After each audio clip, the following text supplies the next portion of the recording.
오늘도 하나님의 말씀 보도록 하겠습니다. 하나님의 말씀은 사도행전 8장 26절에서부터 40절까지의 말씀입니다. 사도행전 8장 26절에서 40절까지의 말씀. 제 성경으로는 신약성경 191페이지에 있습니다. 191페이지. 사도행전 8장 26절에서부터 40절까지 말씀입니다. 40절까지 말씀. 우리 다 찾은 줄 믿고 한 절씩 봉독하겠습니다. 그런데 주님의 천사가 빌립에게 말하였다. 일어나서 남쪽으로 나가서 예루살렘에 가사로 내려가는 길로 가거라. 그 길은 광야의 길이다. 빌립은 일어나서 가다가 마침 에티오피아 사람들을 만났다. 그는 에티오피아의 남자에게 교환으로 그 여왕의 모든 재정을 관리하는 것이었다. 그는 예배하러 예루살렘에 왔다가 돌아가는 길에 마차에 앉아서 예언자 이사야의 글을 읽고 있었다. 성령이 빌립에게 말씀하셨다. 가서 마차에 바짝 달아서라. 빌립이 다가가서 그 사람이 예언자 이사야의 글을 읽는 것을 듣고 지금 읽으시는 것을 이해하십니까? 하고 물었다. 그러나 그들은 나를 지도하여 주는 사람이 없으니 내가 어떻게 깨달을 수 있겠습니까? 하고 올라와서 자기 곁에 앉기를 빌립에게 청하였다. 그가 읽던 성경 구절은 이것이었다. 양이 도살장으로 끌려가는 것과 같이 새끼 양이 털 깎는 사람 앞에서 잠잠한 것과 같이 그는 입을 열지 않았다. 그는 굴욕을 당하면서 공평한 재판에 발당하였다. 그의 생명이 땅에서 뺏겼으니 누가 그의 세대를 이야기하랴. 내시가 빌립에게 말하였다. 예언자가 여기서 말하는 것은 누구를 두고 한 말입니까? 자기를 두고 한 말입니까? 아니면 다른 사람을 두고 한 말입니까? 빌립은 입을 열어서 이 성경 말씀에서부터 시작하여 예수의 가는 기쁜 소식을 전하였다. 그들이 길을 가다가 물이 있는 곳에 있니 내시가 말하였다. 보십시오, 여기에 물이 있습니다. 내가 세례를 받은 데에 무슨 거리낌이 되는 것이라도 있습니까? 빌립은 마차를 세우게 하고 내시와 함께 물로 내려가서 그에게 세례를 주었다. 그들이 물에서 올라오니 주님의 영이 빌립을 데리고 갔다. 그래서 내시는 그를 더 이상 볼 수 없었지만 기쁨에 차서 가던 길을 갔다. 함께합니다. 그 뒤에 빌립은 아소도에 나타났다. 그는 돌아다니면서 여러 성에 복음을 전하다가 마침내 아이사야에 이르렀다. 아멘, 아멘. 페니실린이 처음 나왔을 때 사람들은 이 페니실린 주사를 맞는 것을 끔찍하게 생각했다고 합니다. 전쟁터에서 그렇게 용감하게 싸웠던 그 병사들 다쳐서 이제 페니실린 주사를 놓으려 하면은 이 겁을 먹고 이렇게 처음에는 그렇게 떨었다고 합니다. 사람들이 페니실린을 무서워하는 데는 그만한 이유가 있었습니다. 이 페니실린 처음에 나왔을 때 그 주사에 대해서 잘 몰랐기 때문입니다. 근데 하지만 시간이 지나고 난 다음에 이 페니실린 주사에 대해서 알게 되니까 조금만 아프더라도 이 페니실린 주사를 찾게 되었다는 것입니다. 예수님을 전하는 것도 이와 같다는 것입니다. 우리가 그 복음을 전할 때 이 예수님이 어떤 사람인 것이라는 것을 사람들이 잘 모르기 때문에 예수님을 전함에 있어서 여러 가지 거부감과 예수님을 거절당하기도 합니다. 그런데 예수님에 대해서 그 사람들이 제대로 안다면 오히려 예수님을 더 찾는다는 것입니다. 이 말씀을 왜 드렸는고 하니 2000년 전에 예수님은 우리에게 지상 명령을 내려주셨습니다. 너희는 온 세상에 나가서 만민에게 복음을 전파라고 말씀하셨습니다. 오늘날 세계적인 인구가 50억 정도 된다고 합니다. 그런데 여기에 30억 정도가 아직까지 복음을 받아들이지 못하고 있다는 것이죠. 그리고 세계 인구 중에서 믿는 사람들 중에서도 5% 정도가 거듭난 사람이라고 볼 수 있다고 통계적으로 나오고 있습니다. 어찌 보면은 우리가 믿음에 있는 사람들이 예수님께서 주신 허락한 지상 명령을 우리가 수행하지 않았기 때문에 아직도 예수님을 모르는 사람들이 많다는 것입니다. 하나님이 이 땅에 우리를 보내주시고 구원의 길로 이루어주신 목적이 있습니다. 그게 바로 우리는 복음을 전해야 되는 목적이 있다는 것입니다. 하나님께서 우리의 그 아들을 이 땅에 보내주시고 십자가 못 박혀 죽으시는 그 희생 제물로서 그렇게 허락해 주신 이유 중에 하나가 우리를 죽어가는 그 생명 가운데 다른 사람들을 구원의 길로 인도해 주시는 그 계획이 있었다는 것입니다. 아멘. 아멘. 하나님이 이 땅에 우리를 보내주신 목적이, 그리고 하나님께서 우리에게 이 땅에 보내신 그 계획이 우리 그리스도의 인생 목적이 바로 영혼 구원하는 삶을 살아가는 것입니다. 아멘. 아멘. 우리에게 은사를 주시고 재능을 주신 이유도 여기에 있습니다. 많은 사람들이 하나님이 주신 은사와 그 환경, 그것을 복음을 전하는데 사용을 안 하고 다 각자 자기의 안위와 자기의 복된 생활과 자기의 앞으로의 계획을 사용한다는 것입니다. 분명하게 하나님께서 우리에게 허락해 주신 목적이 있는데 말씀입니다. 그래서 오늘 본문의 말씀은 하나님께서 우리가 이 땅에 살면서 주신 그 복된 삶, 그리고 복된 삶을 위해서 우리에게 허락해 주신 지상 명령을 잘 감당하라는 뜻에서 오늘 본문 말씀 초대교회의 빌립 집사 이야기를 하고자 합니다. 초대교회의 빌립 집사의 이야기입니다. 예수님께서 이 땅에 오셔서 우리의 죄를 위해서 십자가에 못 박혀 죽으시고 부활하고 난 후에 12제자들이 있었습니다. 12제자들이 예수님하고 같이 있을 때는 형편없는 사람들이었습니다.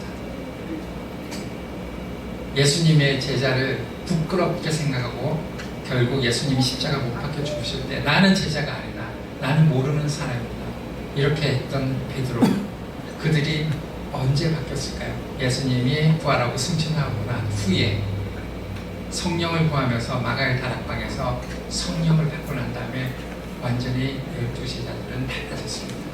그래서 하나님께서 성령을 받은 그 제자들은 복음을 전하기 시작합니다.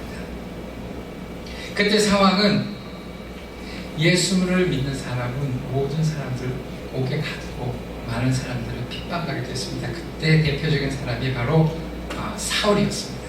사울은 그리스도를 믿는 사람, 예수를 믿는 사람을 다 잡아서 감옥에 넣고 어려움을 핍박을 하게 됐습니다.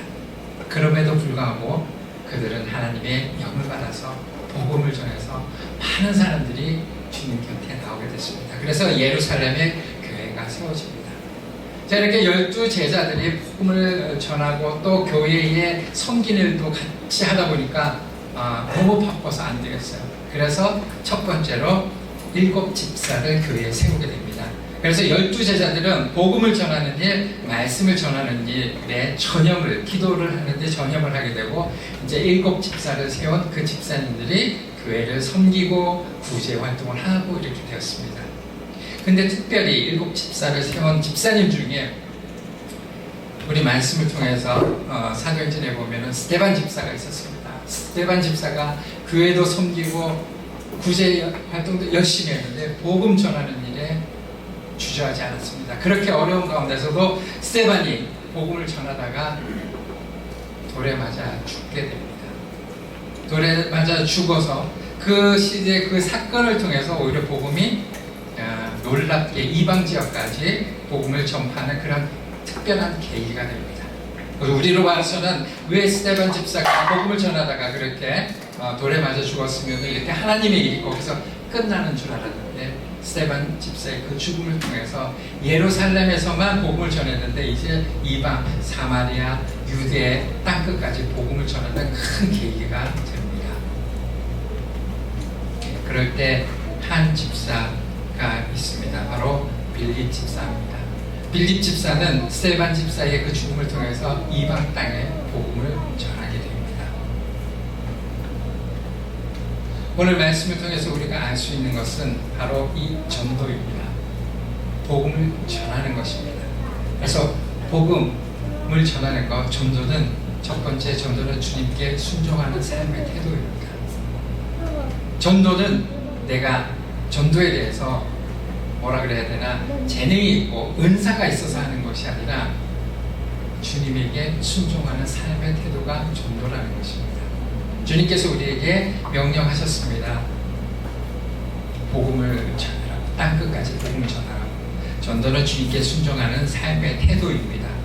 26절에 이렇게 말씀하고 있습니다. 그런데 주님의 천사가 빌립에게 말하였다. 일어나서 남쪽으로 나아가라. 예루살렘에서 가사로 내려가는 길로 가거라. 그 길은 광야의 길이다. 따라서 예수님의 말씀은 주님께 순종하기 위해서 넓은 길, 바른 길, 축복된 길이 있는 것이 아니라 이렇게 광야의 길로 인도된다는 것입니다. 나의 삶이 주님과 동행하는 삶을 사는 사람은 이 복음을 전하지 않을 수가 없습니다. 그런데 주님의 그 길도, 주님의 복된 그 복음을 전하는 그 길이 넓은 길이고 평탄하고 기쁨만 있는 길이 아니라는 것입니다. 마태복음 16장 24절 25절에 이렇게 말씀하셨습니다. 그날에 예루살렘 교회에 큰 핍박이 일어났다. 신앙생활의 길이 항상 평안의 길은 아니다. 예수를 믿고 따르는 제자들에게 늘 평안이 있지만 때때로 고난과 핍박도 예상됩니다. 예수께서는 제자들에게 아무든지 나를 따라오려거든 자기를 부인하고 자기 십자가를 지고 나를 쫓는 것이다. 우리가 전도할 때 때에 따라서는 핍박도 당하고 때에 따라서는 무시도 당한다는 것입니다. 그런데 그게 당연하게 따라오는 길이라는 것이죠. 그 가운데서도 순종하는 삶의 태도. 빌립도 복음을 전하기 위해서 예루살렘에서 가사로 내려간다는 것은 예루살렘에서 가사까지 한 100km 정도 되는 거리라는 것입니다. 그런데 그 길에 있으면은 광야의 길이에요. 가다 보면은 정말 먹을 것도 제대로 갖춰주지 않고 주님께서 그 길로 가라 했을 때에 예정되어 있거나 어떤 것을 준비해 간 것이 아니라 그냥 그 길을 주님의 그 순종된 마음으로 그냥 떠나게 된다는 것입니다. 전도함에 있어서 우리가 말씀을 전함에 있어서 복음을 전할 때에 그렇게 내가 갖고 있는 그 준비된 환경, 결코 복음을 전하는 데 있어서 호응적으로 대하는 사람들, 혹은 내가 시간을 내어서 그 사람에게 복음을 전하고 또 내어주기까지 해서 복음을 전하는 데 있어서 그 사람이 쉽게 받아들이거나 아니면 좋은 환경이 되지 않는 것은 우리가 볼 수가 있습니다. 그럼에도 불구하고 이 빌립은 순종을 했다는 것입니다. 이 이치에서 우리가 다시 한번 알 수 있는 것은 하나님은 우리를 목적 있는 사람으로 이 땅에 보내주셨다는 것입니다. 하나님은 이 땅에 하나님의 계획 안에 우리를 보내주셨다는 것입니다. 아멘? 그걸 안다면 가다가 어렵고 힘든 가운데서도 우리는 순종할 수 있습니다. 하나님이 나를 향한 계획이 있다는 것입니다. 우리 한 사람 한 사람을 영혼 구원의 도구로 보내주셨다는 것입니다. 그래서 우리가 현실의 핍박과 고난이 오더라도 하나님께서 우리에게 주신 그 계획이 있기 때문에 우리는 순종하며 나갈 수 있다는 것입니다. 27절의 말씀에 빌립은 일어나서 가다가 마침 에디오피아 사람 하나를 만났다. 그는 에디오피아 여왕 간데게의 고관으로 그 여왕의 모든 재정을 관리하는 내시였다. 그는 예배하러 예루살렘에 왔다가 돌아가는 길에 마차에 앉아서 예언자 이사야의 글을 읽었다. 29절 성령이 빌립에게 말씀하셨다. 가서 마차에 바짝 다가서거라. 빌립이 달려가서 그 사람이 예언자 이사야의 글을 읽는 것을 듣고 지금 읽으시는 것을 이해하십니까? 하고 물었다. 31절 그가 대답하기를 나를 지도하여 주는 사람이 없으니 내가 어떻게 깨달을 수 있겠습니까? 하고 올라와서 자기 곁에 앉기를 빌립에게 청하였다. 내 마음속에 하나님이 나를 향한 그 계획을 있다는 것을 안다면 그것을 통해서 우리는 기도로 준비한다는 것입니다. 기도로 준비하는 사람은 환경이 어떠하더라도 그것을 순종하면서 나아갈 수 있다는 것입니다. 그래서 어려움이 부딪히더라도 그것을 뚫고 행한다는 것입니다. 그래서 빌립은 그 확신이 있으니까 그 광야의 길을 순종해서 갑니다. 가다 보면 에디오피아 사람 하나를 만났습니다. 에디오피아 사람이 누구냐면 그 아프리카 사람입니다. 에디오피아 아프리카 사람인데 하나님이 우리가 에디오피아 사람을 만난다고 하나님이 말씀해 주시지 않았습니다. 그냥 그 길을 순종하니까 그런 사람을 만나게 된다는 것입니다. 그것은 하나님께서 예배해 주시고 준비해 주셨던 그런 영혼이라는 것입니다. 그래서 빌립이 그 광야의 길 가자 지역을 걸어가고 있는데 아프리카에서 온 사람을 만납니다. 근데 이 사람이 누구냐면 간데기의 고관입니다. 이디오피아의 여왕 이름이 간데게인데 그 여왕을 모시는 내시의 한 사람이었어요. 이 사람이 재정을 관리하는 사람이었습니다. 근데 이 사람이 믿음이 굉장히 좋았습니다. 그래서 이디오피아에서 예루살렘까지 거리가 지금 그 거리로 따져보면 한 1,500km 정도 됩니다. 그런데 하나님을 예배하러 예루살렘의 성전에 예배하러 갔다가 자기 고향으로 돌아가는 길에 만났던 것이었습니다. 근데 이 이디오피아 내시 여왕의 고관 내시는 구약 성경을 읽고 있었어요. 이사야서를 읽고 있었습니다. 이사야서를 읽고 있는데 이 빌립이 감동이 좋아서 가서 묻게 됩니다. 그 말씀을 읽는데 도대체 뜻은 알고 있느냐 그러니까 이 이디오피아 내시가 누가 가르쳐주는 사람이 없으니까 도무지 이 말씀을 읽어도 이해를 못하겠습니다. 그렇죠. 가끔 우리는 말씀을 읽어도 정말 성령의 감동해 주지 않으며 때에 따라서 이것을 말씀을 잘 풀어서 이야기해 주면 이 말씀이 도대체 무슨 말씀인지를 모르듯이 이 고관 내시도 이사야서를 읽는데 이사야서는 특별히 예수님에 대한 예언으로 가득 찬 그 말씀이었어요. 읽어도 이게 무슨 뜻인지 모른다고 이야기를 합니다. 자, 그래서 이게 빌립 집사를 통해서 그 내시하고 이야기하는 시간을 갖게 됩니다. 거기서 중요한 사실이 빌립은 예수님을 전하게 됩니다. 자, 우리가 전도할 때 가장 지금 핵심에 대한 이야기를 합니다. 우리가 보통 이제 전도할 때 스킬이 없다 보니까 교회 나오세요, 뭐 이렇게 이야기한다든지 그러잖아요. 근데 가장 중요한 게 전도할 때 중요한 게 예수님을 전하는 거예요. 예수님을 전하는 게 먼저 우선이 되는 겁니다. 물론 전도에 하는 방법에 있어서 처음에는 그것을 바로 전하지 못해서 이야기할 수도 있는데 우리가 전도하는 이유 중에 하나가 그 사람에게 예수님을 전하는 거예요. 예수님. 그래서 2절 우리 전도는 주님을 전하는 거예요. 주님을 전하는 32절의 말씀입니다. 그가 읽던 성경 구절은 이것이었다. 양이 도살장으로 끌려가는 것과 같이 새끼 양의 털 깎는 사람 앞에서 잠잠한 것과 같이 그는 입을 열지 않았다. 그는 굴욕을 당하면서 공평한 재판을 박탈당하였다. 그의 생명이 땅에서 빼앗겼으니 누가 그의 세대를 이야기하랴.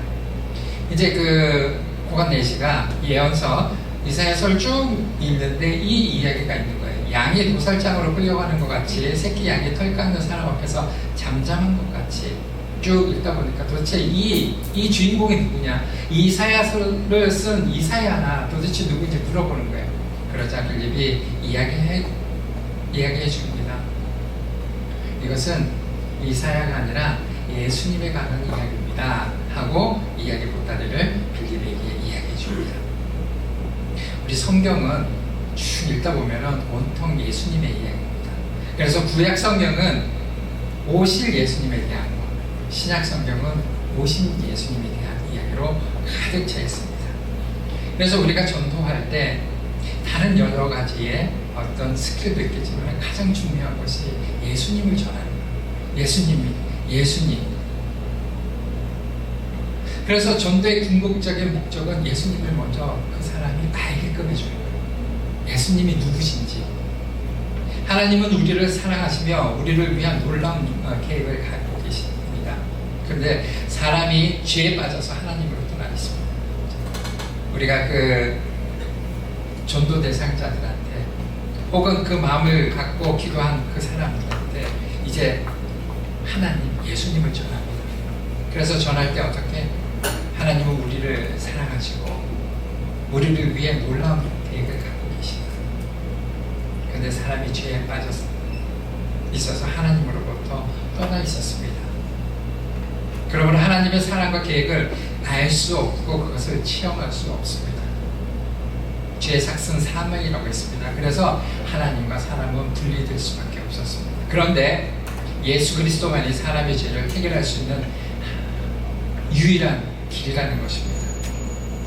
예수 그리스도를 통해서 하나님과 사람과 계획을 알게 되며 그것을 체험하게 된다는 것입니다. 그래서 예수 그리스도를 우리를 대신하여 죽었다는 그 사실을 전하는 겁니다. 우리가 아직 죄인이었을 때에 그리스도께서 우리를 위해서 죽으심으로 하나님께 우리에 대한 자기 사랑을 확증하셨습니다. 예수께서 이르시되 내가 곧 길이요 진리요 생명이니 나로 말지 않고는 아버지께로 나을 자가 없다. 하나님은 그의 아들 예수 그리스도를 이 세상에 보내어 우리를 대신하여 십자가에 죽게 하심으로 우리의 죄값을 담당케 하시고 하나님과 우리 사이에 다리를 놓아 주셨다는 것입니다. 결국 전도는 주님을 믿지 않는 사람을 예수님을 영접케 하는 겁니다. 그래서 우리 많은 사람들이 전도할 때 수요를 예수님을 알게끔 하고 영접시키는 데까지 가는 것이 아니라 보통 이제 교회 이렇게 잠깐 나오다가 만다든지 혹은 교회를 소개한다든지 교회는 은혜 이전에 우리는 전도 대상자들에게 예수님을 전하는 겁니다. 예수님을 전하는 겁니다. 그래서 예수님을 영접시킬 수 있게끔 우리가 그 복음을 전해야 된다는 것입니다. 그래서 요한복음 1장 12절 영접하는 자 곧 그 이름을 믿는 자들에게는 하나님의 자녀가 되는 권세를 주셨다. 그래서 복음을 전하는데 끝이는 것이 아니라 그가 예수님을 영접할 수 있도록 우리가 도와줘야 된다는 것입니다. 에베소서 2장 8절에서부터 9절은 너희가 그의 은혜를 인하여 믿음으로 말미암아 구원을 얻었나니 이것이 너희에게 난 것이 아니요 하나님의 선물이라. 행위에서 난 것이 아니니 이는 누구든지 자랑치 못하게 함이니라고 했습니다. 그래서 그 전도자에게 예수 그리스도를 영접할 수 있도록 도와주는 것입니다. 이탈리아의 한 화가가 도자기에 최후의 만찬을 그렸습니다. 잘 아시다시피 이탈리아에는 화가들이 많아요. 그 어떤 조각 하시는 분들도 있고 화가들이 많은데 거기에 도자기에다가 최후의 만찬을 그립니다. 그녀는 예수님께 제자들을 함께 했던 최후 만찬을 그려서 그것을 통해 사람들한테 좀 전도를 하려고 이렇게 그렸습니다. 그래서 집에 방문하는 사람들에게 그것을 보여주고 이렇게 설명을 하는데 그 그려진 도자기를 본 친구가 그녀가 그린 예수님의 모습을 본 척도 않고 도자기의 아름다움을 칭찬합니다. 이 사람의 화가의 목적은 도자기에다가 최후의 만찬을 그려서 예수님을 전하고자 이렇게 그렸는데 그 집에 찾아온 사람은 그 도자기에 있는 예수님을 보는 것이 아니라 도자기가 참 예쁘다, 도자기가 예쁘다 이것을 알고 갔다는 거예요. 즉 다시 말해서 이런 거죠. 교회에 전도해서 교회는 사람은 오는데 그 속에 예수님은 없고 교회만 보고 간다는 거야. 교회 건물만 보고 가고 교회에 이루어지는 것들만 보고 아니면 교회 공동체만 보고 그 안에 예수님이 없다는 거예요. 그거 마찬가지죠. 우리가 전도함에 있어서 가장 중요한 게 뭐냐면 그 사람이 예수님을 영접할 수 있도록 예수님을 영접할 수 있도록 도와주는 게 그게 바로 전도라는 거예요. 근데 그 안에 예수님은 없고 다른 환경만 가득하게 이렇게 알고 간다는 겁니다. 그래서 결국 하나님께서 우리에게 주신 그 사명의 복음 전함에 있어서 예수님을 전하고 그리고 예수님을 영접할 수 있도록 하는 겁니다. 바로 예수님을 영접하는 행위가, 의식적인 행위가 뭘까요? 바로 세례를 받게 해주는 거예요. 세례까지 받을 수 있도록 도와주는 게, 그게 복음을 제대로 전하고 전도한 것이라고 이해할 수 있습니다. 그래서 전도는 교회에 나오게끔 에서 벗어나서 꼭 세례를 받을 수 있도록 여기까지 인도해 주는 것입니다. 36절, 그들이 길을 가다가 물이 있는 곳에 이르니 내시가 말하였다. 보십시오, 여기에 물이 있습니다. 내가 세례를 받는 데는 무슨 거리낌이 되는 것이라도 있습니까? 빌립은 마차를 세우게 하고 내시와 함께 물로 내려가서 그에게 세례를 주었습니다. 그들이 물에서 올라오니 주님의 영이 빌립을 데리고 갔다. 그래서 내시는 그를 더 이상 볼 수 없었지만 기쁨에 차서 가던 길을 갔다. 그 뒤에 빌립은 아소도에 나타났다. 그는 돌아다니면서 여러 성에 복음을 전하다가 마침내 가이사랴에 이르렀습니다. 내시는 빌립이 전해준 그 이야기를 들으니까 세례를 받지 않으면 안 되었습니다. 하나님의 영이, 주님의 영이 그 내시에게 들어간 것이죠. 그래서 마차 타고 가다가 저한테 세례를 줄 수 있습니까? 빌립에게 묻습니다. 당연히 줄 수 있죠. 그래서 마차에서 내려서 흐르는 겨울에서 빌립 집사가 그 내시에게 세례를 주게 됩니다. 세례라는 것은 세례를 통해서 우리가 궁극적으로 구원을 받고 받지 않고 있지만 우리는 어때요? 결혼할 때 결혼식을 하잖아요. 예식을 통해서 내가 이 부부가 함께 하나님의 은혜로 부부가 되었음을 선포하고 세상 사람들에게 이야기해 주는 것처럼 내가 주님의 영을, 주님께서, 세례라는 것은 주님께서 나를 위해 나의 죄를 위해 십자가 못 박혀 죽으시고 앞으로는 주님이 내 삶의 주인이 되는 것을 고백하는 그러한 예식입니다. 그래서 전도를 하면, 복음을 전하는 것은 그 믿지 않는 그 영혼이 정말 주님을 영접해서 내가 사는 삶의 주인이 주님을 의식하며 그 뜻 가운데 살겠다라고 하는 의지적인 표현과 그 예식을 나타나는 세례를 받기까지 하는 것입니다. 그래서 세례는 모든 믿는 자들이 받아야 할 의무입니다. 세례는 단순히 통과 의례가 아니고, 왜냐하면 우리는 믿음으로 구원을 받았기 때문에 믿음으로 구원받은 예식을 통해서 내 믿음이 확정이 되고 그 믿음 가운데 갈 수 있다는 고백이 되기 때문입니다. 여기 계신 분들 다 세례 침례 받으셨죠?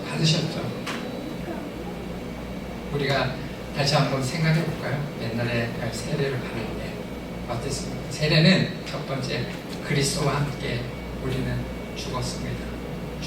그리스도와 함께. 로마서 6장 10절 11절을 보면 그리스도와 예수와 합하여 세례를 받는 우리는 그의 죽으심과 합하여 세례를 받았다고 했습니다. 왜 같이 죽습니까? 이전에 있었던 원죄를 통해서 우리는 죽을 수밖에 없는, 하나님을 믿지 않는 그런 사람이었기 때문에 그 죄를 위해서 죽을 수밖에 없었습니다. 근데 예수님께서 우리의 죄를 대신해서 함께 죽으셨다는 것입니다. 우리 그 죄를 깨끗하게 죽으셔야지 새롭게 태어나기 때문에 그리스도와 함께 죽었습니다.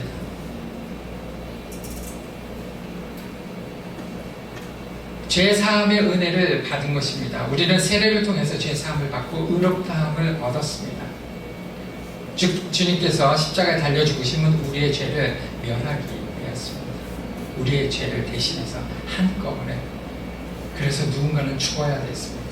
우리 죄 때문에. 우리는 믿음으로 거저 받은 은혜지만은 그 죄는 하나님의 아들의 죽음으로써 대가를 치르셨다는 것입니다. 우리는 믿음으로 구원을 얻었지만 그 믿음으로 구원을 얻기 위해서 주님은 우리를 위해서 고난과 핍박을 받으시고 죽으셨다는 것입니다. 그래서 세례는 단순한 의식이 아니라 그리스도 안에서 새 생명을 얻는 거룩한 예식입니다. 그래서 하나님 나라의 백성이 되는 것입니다. 이 땅에서 하나님의 백성이 되는 것은 곧 하나님 나라의 백성이 됨과 같이 세례는 하나님 나라의 백성으로 거듭나겠다는 결단이기도 합니다. 그래서 하나님의 구원의 보증이며 이치하시는 은총입니다. 우리를 중생케 하시는 세례와 성령의 역사로 우리는 구원된 백성입니다. 그리고 결단하는 겁니다. 그래서 세례받은 사람은 우리의 모든 원죄를 사함을 받았습니다. 그리고 하나님의 자녀가 되었습니다. 그리고 우리는 영원한 생명을 얻었습니다. 그래서 하나님께서 예비하신 풍성한 새 삶이 시작된 것입니다.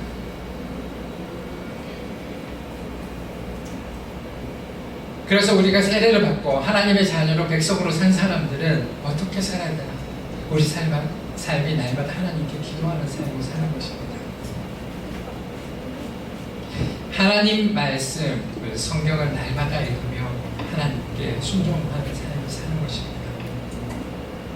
그래서 말과 행동으로 그리스도를 증거하는 것입니다. 그래서 우리는 지극히 작은 일까지도 하나님께 맡깁니다. 성령께서 일상생활을 주관하게 하시고 그 능력을 받아서 그리스도의 증인이 되는 삶을 사는 것입니다. 하나님께서 우리에게 이 시간에도 복과 은혜를 허락해 주신 이유, 왜 나를 하나님께서 계획된 삶, 하나님이 어떤 계획을 나한테, 하나님께서 각자 삶을 통해서 계획을 주셨다는 것입니다. 그런데 그 공통된 계획 중에 하나가 우리 한 사람 한 사람이 그 죄에 빠져있는 그 생명을 구원의 길로 인도함을 받을 수 있도록 그 쓰임의 계획을 주셨다는 것입니다. 복음은 목사나 아니면 선교사나 아니면은 그 일에 특별한 재능이 있어서 복음을 전하는 것이 아닙니다. 하나님께서 우리의 각자 그 생명 가운데 예수 그리스도의 사랑으로 계획하심으로 우리를 창조하셨다는 것입니다. 아멘. 그래서 내 안에 성령 충만한 삶을 사는 것입니다. 나의 주인 되시는 주님을 성령이 함께 동행하는 그런 삶을 사는 것입니다. 그래서 주님과 동행할 때에 따라서는 성령으로 우리의 몸을 행실을 죽여야 하고, 또 우리는 성령을 근심시키지 말아야 하며 성령의 충만함을 갖고 살아야 됩니다. 그래서 이 내 안에 성령을 소멸치 않도록 내가 은혜 가운데 나가야 됩니다.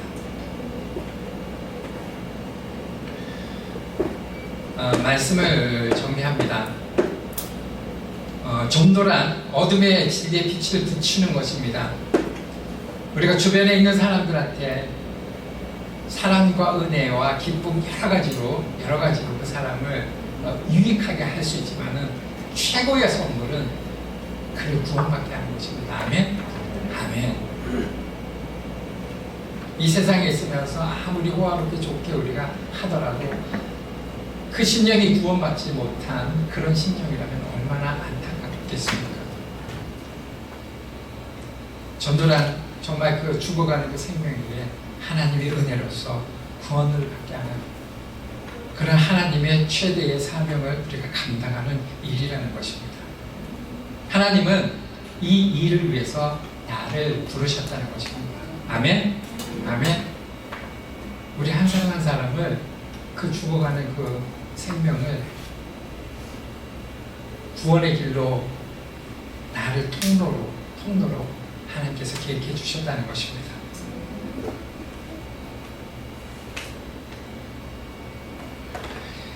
예수님은 모든 일꾼을 불러 결산하실 때 각자 받은 재능, 은사, 시간, 기회, 물질 등을 가지고 부르신 일에 대해서 얼마나 충성했는지 우리는 상급을 통해서 말씀하신다고 했습니다.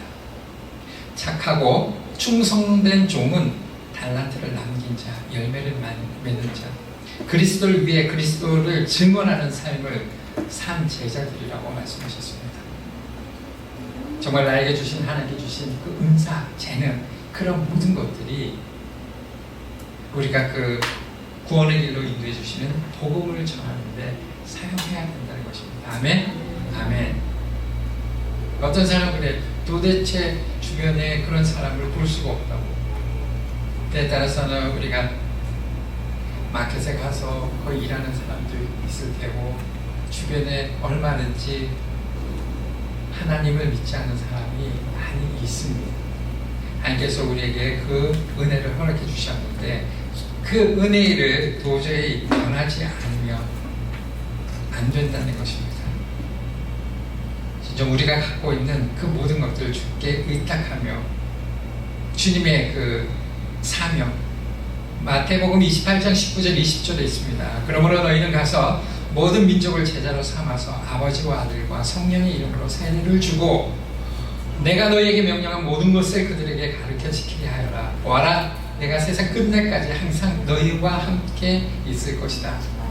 아멘. 아멘. 하나님은 지구의 모든 사람들이 예수님을 알기를 원합니다. 그 일을 우리가 하길 원하십니다.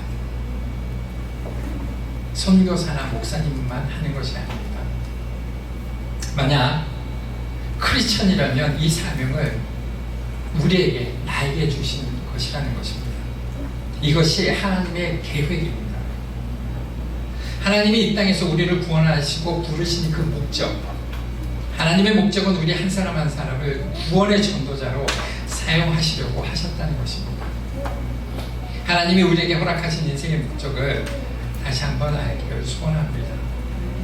그래서 우리 한 영혼이 천하보다 귀하다고 말씀하셨습니다. 왜 하나님께서는, 예수님께서는 99마리 양보다 잃어버린 한 마리를 귀하게 생각하셨다는 것이죠. 한 사람이라도 더 예수님을 알기를 원하였으며 그 구원의 길로 인도함 받기를 원하셨기 때문입니다. 오늘 말씀을 통해서 정말 우리가 복음을 전하는데 그 복음의 다른 여러 가지보다 중요한 것은 예수님을 전하는 것입니다. 예수님. 하나님께서 나를 사랑하셔서 우리 죽을 수밖에 없는 나를 자기 아들 예수 그리스도를 보내주셔서 나의 죄를 위해서 죽으시고 나의 뜻 가운데 그 은혜 가운데 살게 해주신 그 예수, 우리는 예수님 없으면 구원을 받을 수 없는 그런 백성입니다. 그래서 예수님을 전하는, 예수님은 사랑이시고 그럴 때 그 사람이 예수님의 앞에 나오고 정말 예수님을 더 알도록, 다른 것을 아는 게 아니라 예수님을 알도록, 그래서 그 예수님을 영접하는, 예수 그리스도를 영접해서 세례 받을 때까지 우리는 그 복음을 전하고 그 길을 인도할 수 있는 그런 통로로 쓰임받는 저와 여러분 되시길 주님의 이름으로 축복드립니다. 아멘. 우리 말씀 붙잡고 기도합니다. 하나님 아버지, 오늘 말씀을 통해서 고백합니다. 예수님을 전하기를 소원합니다.